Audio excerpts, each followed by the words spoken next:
Before I get to my thoughts on this item, I do want to go over some disclosures. This is an item that I purchased with my own money. No one sent it to me or was going to reimburse me for the purchase price. No one's going to get a chance to preview any of my thoughts before you guys get a chance to see this video on YouTube. Also, take note that some of my thoughts are subjective due to my experiences with the product. Your experience with it might be different from mine. Now that the disclosure is out of the way, let's talk about it. Hey guys, welcome back to my channel. Today I'm making a video on my Seiko Prospex SRPB11J1, the Seiko Turtle Blue Lagoon, the made in Japan variant.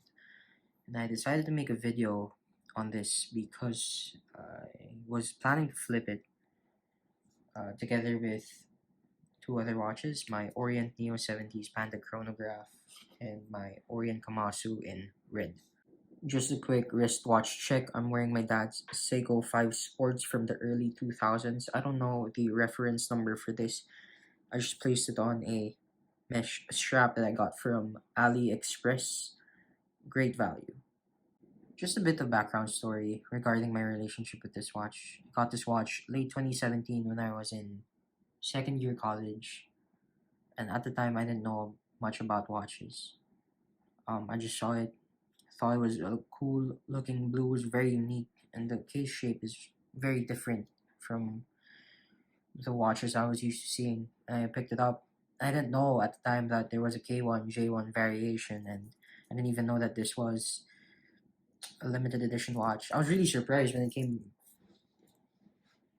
in because the packaging was nicer than I expected, I guess. Because I was used to buying the digital Casios that came in the cardboard box. It came with this faux leather box with some extra straps, an extra strap.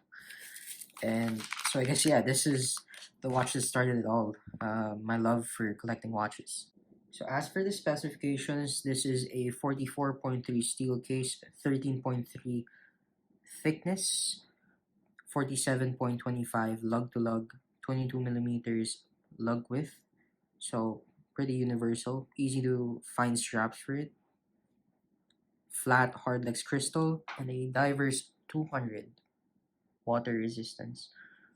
Also has a screw down crown at the 4 o'clock position. Moving on to the movement, this has a Seiko in-house made caliber 4R36. It has both hacking and hand winding. Beats at 21,600 beats per hour. Has a 40-hour power reserve. Day and date function. And with this watch, I'm getting about 3 seconds per day. As for the negatives, a lot of people have been complaining about the misalignment issue. Mine has no misalignment whatsoever. The chaptering is in line with the bezel and the indices, so it's pretty good. I guess my only negative to share about this watch is that when it came with the stock oyster bracelet, it was really heavy, so I had to buy myself an Uncle Seiko beads of rice. I'm pretty happy with it. The bracelet's not bad at all. Solid end links, as you can see. It's just really heavy. The only other negative I can share about this watch is that the day function changes in 4 hours, which is me being nitpicky because I'm usually asleep at those times. So, as you can see, as soon as the clock hits 12, the date changes. As for the day, it takes about 4 hours, 3 to 4 hours before it changes. Now, the reason I'm flipping this watch is because I somewhat fell out of love with it. I have a 7.2-inch wrist, which this one sits nicely on. I'll do a wrist shot later. And I started collecting smaller, more traditionally sized watches, like this Raqueta Copernicus. And lately I've been really into dress watches. And I just thought I could use the money, to be honest, and so maybe somebody else can enjoy it.